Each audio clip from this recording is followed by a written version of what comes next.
Mengenai harta karun, mengenai pusaka, Bapak Idi belum pernah melihat secara langsung tentang harta karun atau pusaka yang terdapat di tempat tersebut.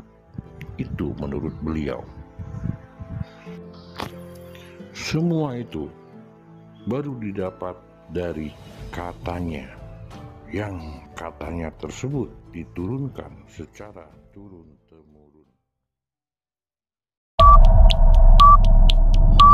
10, 9, 8, 7, 6, 5, 4, 3, 2, 1,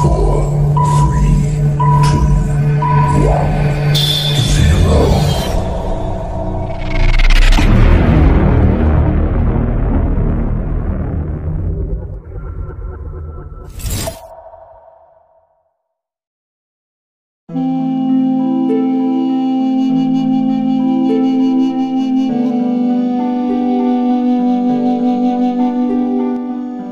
Assalamualaikum warahmatullahi wabarakatuh. Sampurasun.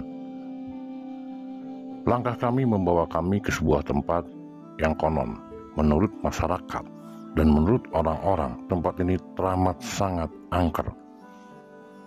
Banyak sekali orang-orang yang melintasi lokasi ini pada malam hari sering melihat benteng yang teramat sangat tinggi dan besar. Dan pada era Orde Baru, lokasi ini sempat dijadikan untuk pembuangan mayat, sehingga di lokasi-lokasi tertentu masih sering ditemukan kerangka-kerangka manusia. Karena lokasinya berada di tanjakan Jahim dan terdapat banyak batu-batu panjang, akhirnya dinamakan Batu Panjang Jahim. Udara di lokasi ini masih sangat sejuk dikarenakan lokasi ini berada di Pegunungan Madati, lebih tepatnya Dusun Cimara, Desa Ciberem, Kecamatan Sukamantri, yang merupakan tapal batas antara Kabupaten Ciamis dengan Kabupaten Majalengka. Batu Jahim ini sudah menjadi situs budaya dan merupakan kabuyutan yang letaknya paling utara di Kabupaten Ciamis. Kabuyutan yang berada di ketinggian 1100 di atas permukaan laut ini berada di tepi jalan desa, yaitu jalan alternatif dari Kabupaten Ciamis menuju ke Majalengka. Banyak sekali mitos-mitos yang berkembang dan beredar mengenai tempat ini. Di antaranya adalah batuan-batuan tersebut merupakan jelmaan dari ular-ular besar yang menjaga harta karun di bawahnya. Ada pula yang mempercayai bahwa batu-batu tersebut berasal dari kotak-kotak harta karun untuk upeti dari Mataram yang akan dikirim ke Cirebon. Karena kesiangan, rombongan tersebut berhenti di tempat tersebut dan meninggalkan harta tersebut dan kemudian berubah menjadi batu. Mohon maaf sekali kepada teman-teman yang mungkin pernah datang ke tempat ini dan kemudian tidak sependapat dengan apa yang kami kemukakan dari hasil olah rasa dan olah pikir yang kami lakukan di tempat ini. Sebuah situs adalah bukti peninggalan leluhur. Sebuah situs adalah jejak yang ditinggalkan oleh para leluhur. Dan sebuah situs adalah alat untuk lebih mengenal siapa sebenarnya leluhur kita. Tapi dari kebanyakan situs yang kami datangi, tempatnya adalah benar situs, tetapi di sana lebih cenderung mitos yang lebih besar, di mana hasil rekaman alam, olah rasa, olah pikir yang kami dapat sangat jauh berbeda. Yang kami terima dari orang-orang terdekat hanya dongeng-dongeng yang tidak lebih hanya untuk menindakbobokkan. Keilmuannya dihapus sama sekali. Banyak sekali penyimpangan-penyimpangan yang jelas jauh sekali dari fakta yang sebenarnya. Dan di kita banyak sekali tempat-tempat yang pada zaman dahulu teramat sangat penting berubah menjadi hutan. Ada pula tempat-tempat yang menyimpan suatu ilmu pengetahuan itu dijadikan situs di mana tempat tersebut tidak bisa diganggu-gugat, ataupun menjadi tanah milik pemerintah di mana lokasi tersebut tidak bisa diotak-atik oleh sembarang orang untuk mengubur ilmu pengetahuan yang ada di situs tersebut. Dan saat ini sebuah tempat akan benar-benar menjadi situs seandainya sudah ada dasar dari Belanda. Lalu, kemanakah orang-orang kita? Tidak adakah yang berniat atau mempunyai kemampuan untuk menggali semuanya? Tujuan kami datang ke tempat ini bukan berharap untuk emas, bukan berharap untuk harta karun, tetapi untuk mencoba bertadabur dan berkholwat dengan alam, dan mencoba mencari sebuah jawaban, yaitu berupa ilmu pengetahuan yang tersimpan di lokasi ini, yang mungkin ke depannya bisa dijadikan untuk pedoman atau pegangan dan bermanfaat untuk umat manusia. Dari teman-teman yang pernah datang ke sini yang kami lihat, kebanyakan dari mereka lebih banyak membahas tentang batu jahim ini hanya satu arah, hanya untuk mengetahui bahwa di sini adalah batu jahim. Andai kita semua belajar untuk melihat batu jahim ini secara holografik atau dari berbagai arah, kita mencoba mencari sebuah jawaban, menggali ada apa di batu jahim ini, bagaimana batuan-batuan tersebut terbentuk. Di situ mungkin akan sedikit terbuka apakah batu jahim ini pada zaman dahulu. Kandungan logam pada batuan yang berada di batu jahim ini lebih tinggi. Oleh karena itu, ketika saat dipukul, batu tersebut akan mengeluarkan suara seperti kita memukul sebuah logam. Di lokasi ini pun ada beberapa batu yang mengandung kandungan listrik 0,23 volt. Dan ketika batu tersebut basah, ketika kami cek dengan avometer, kandungan listrik yang ada di batu tersebut naik menjadi 2,31 volt. Anomali magnetik di lokasi utama ini cenderung normal, berada di 42 sampai 46 mikrotesla.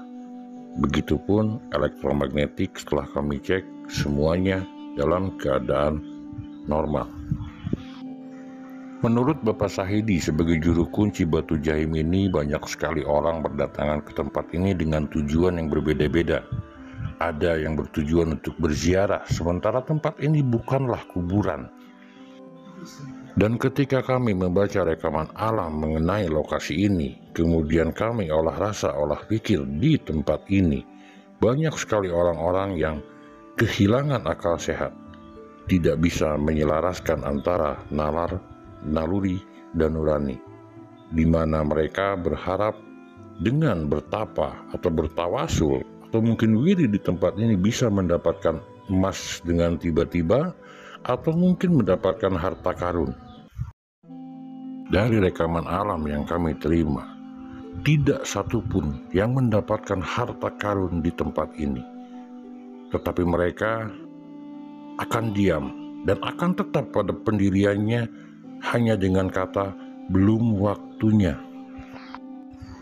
Keadaan seperti inilah yang akhirnya dimanfaatkan oleh makhluk astral yang berniat untuk menyesatkan dan menyalahkan langkah-langkah manusia.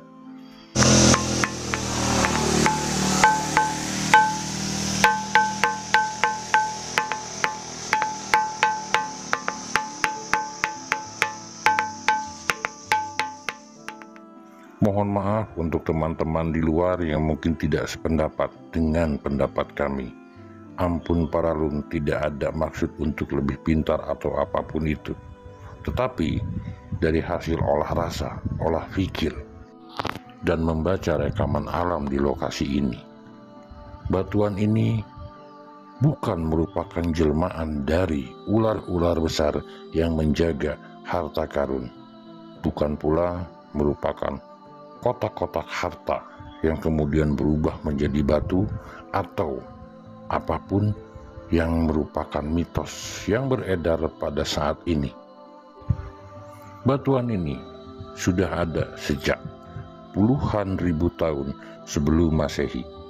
Dan ketika rombongan dari Mataram lewat ke tempat ini, batu ini pun sudah ada, karena batu ini merupakan sisa-sisa dari peradaban sebelum kita.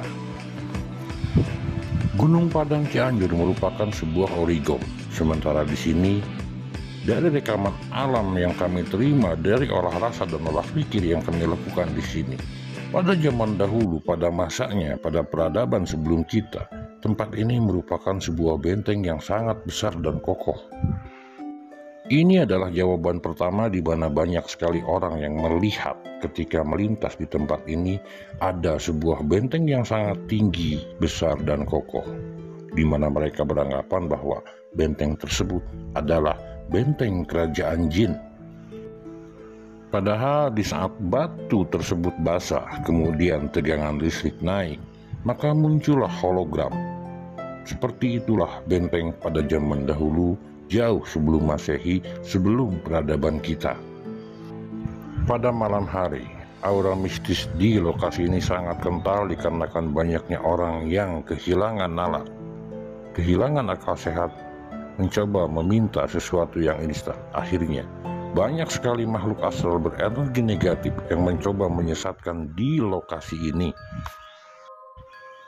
Di lokasi utama, ada dua energi negatif yang kami rasakan. Satu, di batu tegak yang paling tinggi. Salah satu tim mencoba menetralisir dengan disaksikan oleh Bapak Sahidi sebagai juru kunci.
Setelah tim berhasil menetralisir dan mengumpulkan benda-benda wujud manifestasi yang akan kami naruh, kami pun melanjutkan penelusuran di lokasi ini, di mana menurut penjelasan Bapak Sahidi ada salah satu tempat, dua batu yang disebut lawang keraton. Kami sempat bingung, lawang keraton atau pintu keraton. Pintu menuju ke keraton manakah ini? Atau mungkin pada zaman dahulu ada keraton di sini dan inilah pintunya. Setelah kami bolak-balik olah rasa, olah pikir, kemudian membaca rekaman alam, di sini tidak ada pintu keraton. Tetapi yang kami lihat, beberapa meter ke atas dari batu tersebut terdapat portal gaib buatan, di mana portal ini dibuat oleh bangsa sebelum kita. Di lokasi ini banyak sekali portal-portal buatan yang pada masa peradaban sebelum kita, portal-portal ini dipergunakan untuk teleportasi. Itu kenapa sempat viral beberapa waktu lalu ada sebuah minibus yang tiba-tiba berada di tengah hutan. Jawaban hanya selesai dengan bahwa mobil tersebut dipindahkan oleh makhluk halus. Padahal fakta yang ada, makhluk halus tidak mempunyai kekuatan atau kemampuan seperti itu. Yang jelas, Di saat mobil tersebut melewati lokasi yang tidak jauh dari Batu Jahim ini, keadaan portal sedang terbuka. Tanpa disadari, mobil tersebut masuk ke portal tersebut dan keluar di tengah hutan. Ini adalah ilmu pengetahuan kedua yang kami dapat di sini. Kami harus mempelajari bagaimana mereka bisa membuat portal gaib. Saudara-saudaraku, marilah kita mulai memperluas lingkar pikir kita. Mari kita mulai selaraskan nalar, naluri, dan nurani. Marilah kita mulai belajar menghapus dogma, doktrin, dan stigma-stigma yang diturunkan zaman dahulu kepada kita yang akhirnya turun-temurun tentang mistis dan mitos, sehingga kita mengesampingkan logika dan akal sehat, yang akhirnya kita menjadi kaum yang kaku, kaum yang bodoh, kaum yang hanya menginginkan syariat tanpa paham hakikat dan makrifat. Ini adalah lokasi kedua yang akan dinetralisir oleh tim. Menurut Bapak Sahidi, semalam sebelum kami datang di tempat ini, ada salah seorang dari Cirebon yang mencoba untuk bertapa di lokasi ini. Ternyata ketika hari menjelang subuh, orang tersebut pun pulang dengan tangan kosong, tidak membawa atau mendapatkan apapun. Ternyata makhluk inilah yang memanfaatkan keadaan, yang memanipulasi, yang membohongi manusia dengan iming-iming atau menjanjikan sesuatu, harta karun ataupun ilmu, sehingga manusia lupa dengan akal sehat, mengesampingkan logika, bahkan lupa kepada Sang Pencipta. Energi negatif di lokasi utama ini, di mana orang menyiapkan sesaji, jauh lebih kuat dari energi yang berada di Batu Tegak tadi. Setelah meminta izin kepada Bapak Idi untuk menetralisir tempat tersebut, tim pun mulai untuk menetralisir lokasi tersebut.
Di sini tim berhasil mewujudkan wujud manifestasi yang ada. Ternyata sebuah giok di mana di tengah batu tersebut terdapat sebuah tulisan, yaitu tulisan Allah.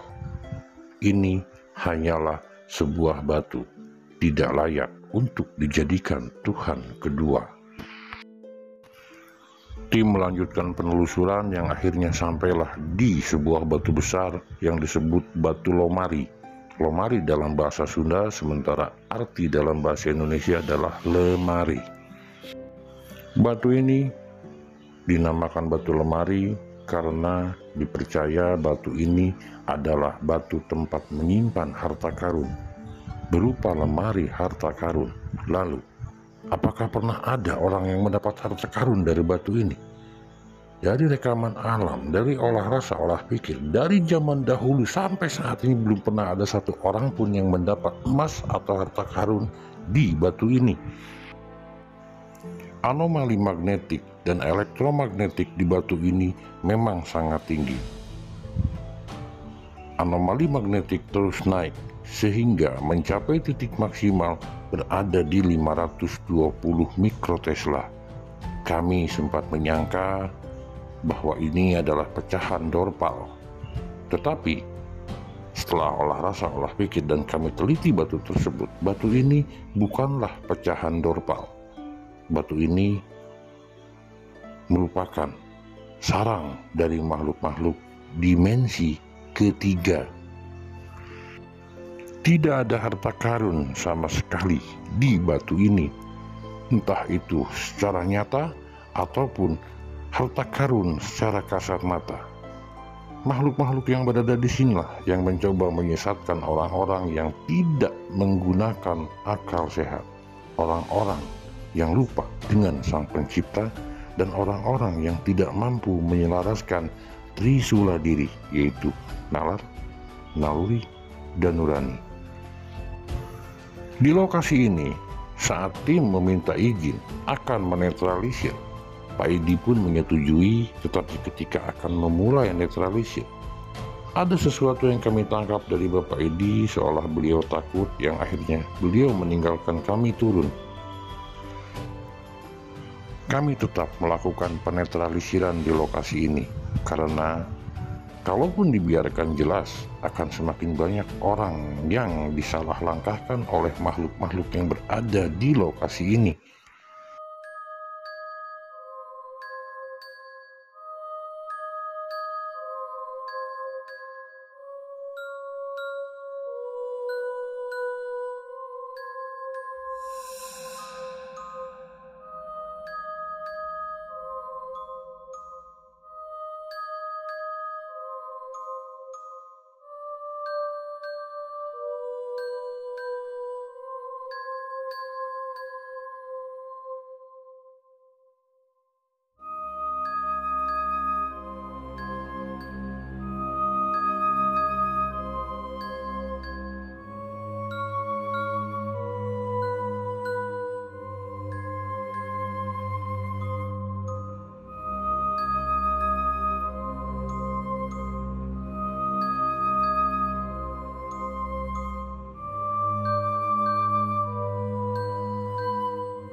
Melanjutkan perjalanan ke lokasi berikutnya tanpa ditemani oleh Bapak Sahidi, karena Bapak Sahidi menyebutkan bahwa beliau akan menunggu di bawah, persis di bawah batu paling panjang di lokasi tersebut, di mana panjangnya kurang lebih 3 meter. Kita nangkap satu di situ ya, di arah kita mau turun. Ini di kamera digital mungkin kelihatan di sini ada objek itu. Bener. Ininya bah, kilometer bah. Ini nih. Nah, sampai bawah. Ini batu yang paling panjang di wilayah sini ya. Sama, di sini lebih kandungan logam lebih tinggi ya. Ya kan? Gimana? Barang? Oke, menurut Bapak Juru Kunci di sini ada barang. Kita juga nangkep satu ob di sana. Kalaupun kita nggak turun, kita coba tarik dari sini. Minta ruang sebentar sedikit. Kita ikuti kata Juru Kunci, emang di sebelah bawah. Yang tarik sini, Mbak. Bukan ini, Mbak. Tim kami mau mencoba Didinya, Mbak. Dihanap. Didinya, Mbak. Buat kalibernya. Tolong kamera. Bapak Edi menyebutkan bahwa sering muncul cahaya dari batu terpanjang ini. Batu ini panjangnya lebih dari 3 meter. Di sini tim mencoba untuk mewujudkan wujud manifestasi apa yang sering menjadi cahaya yang sering dilihat Pak Edi atau orang-orang tertentu, dan kemudian orang-orang tersebut meminta pusaka di batu ini. Sementara kami tidak akan meminta, tapi akan kami cabut paksa dan akan kami larung setelah kami dapat.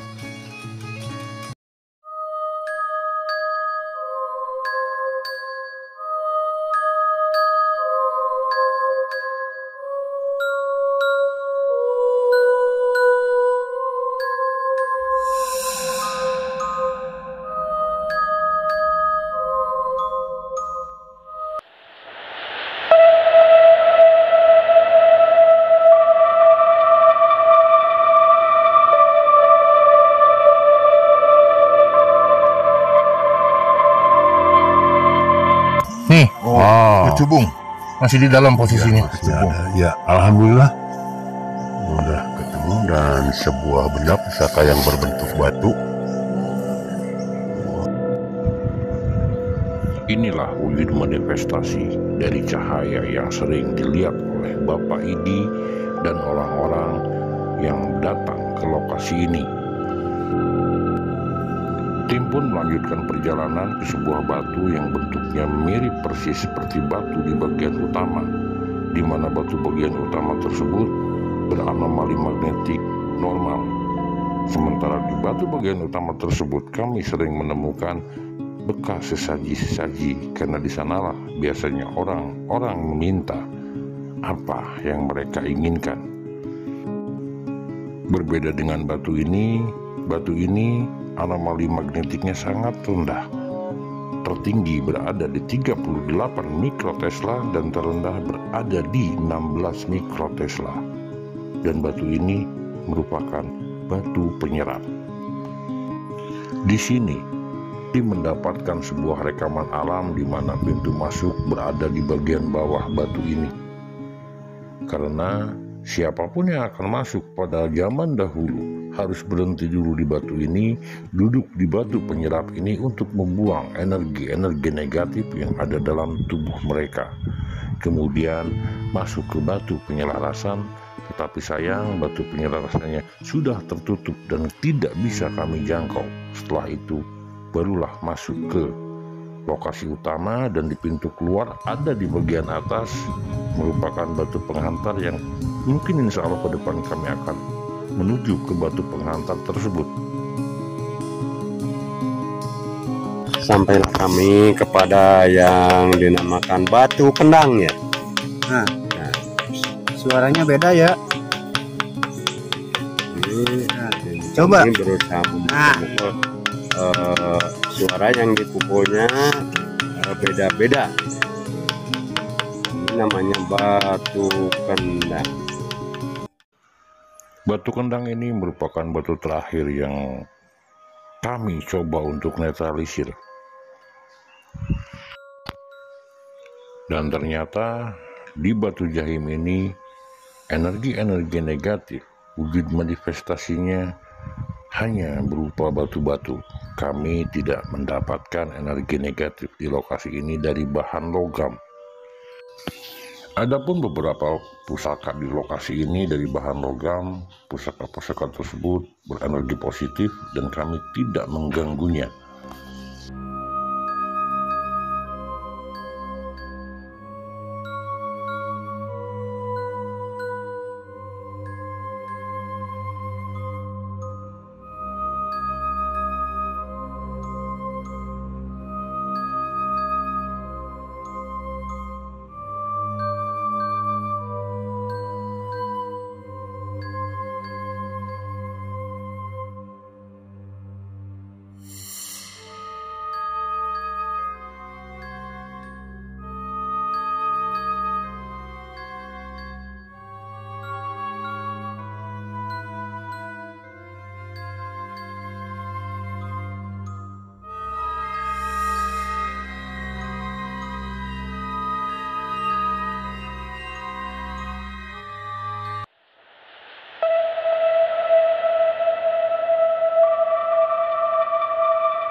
mampir di rumah Bapak Sahidi, di mana ketika kami sampai di rumah Bapak Sahidi, ternyata ada beberapa energi cerdas yang masih murni berwarna putih mengikuti, karena mungkin frekuensinya cocok dengan salah satu dari anggota tim yang berada di rumah Bapak Sahidi.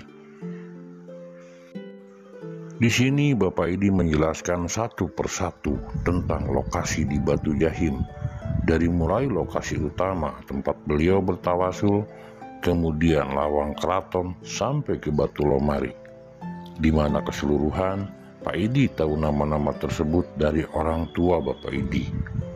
Mengenai harta karun, mengenai pusaka, Bapak Idi belum pernah melihat secara langsung tentang harta karun atau pusaka yang terdapat di tempat tersebut. Dan Bapak Idi pun tidak sanggup untuk mewujudkan ataupun mencari ataupun menggali harta karun tersebut. Itu menurut beliau. Semua itu baru didapat dari katanya, yang katanya tersebut diturunkan secara turun-temurun.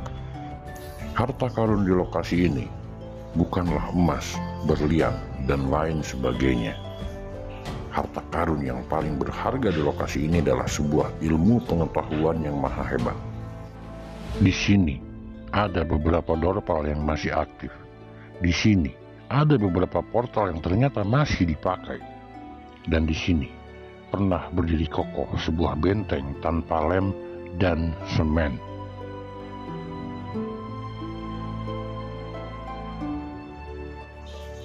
Dan batuan yang dipergunakan adalah hasil olahan campuran antara batuan dengan logam, di mana logam tersebut berasal dari negara yang sekarang dikenal dengan Costa Rica, sementara batuan berasal dari Nusantara. Terima kasih telah mengikuti perjalanan kami. Ikuti perjalanan kami berikutnya yang tidak kalah menarik. Assalamualaikum warahmatullahi wabarakatuh.